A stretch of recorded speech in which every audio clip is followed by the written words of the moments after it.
पूरे पाकिस्तान के हैं और बहुत सीनियर हैं, तो माशाल्लाह आज का प्रोग्राम क्या देखते हैं। अस्सलाम वालेकुम।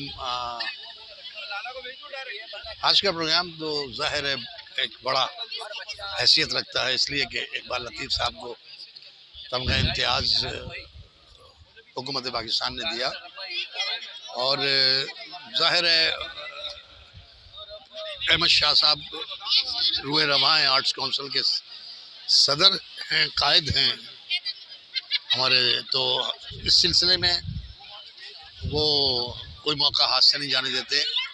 किसी की भी एफर्ट्स को वो बहुत नुमायाँ करके लोगों तक पहुंचाते हैं।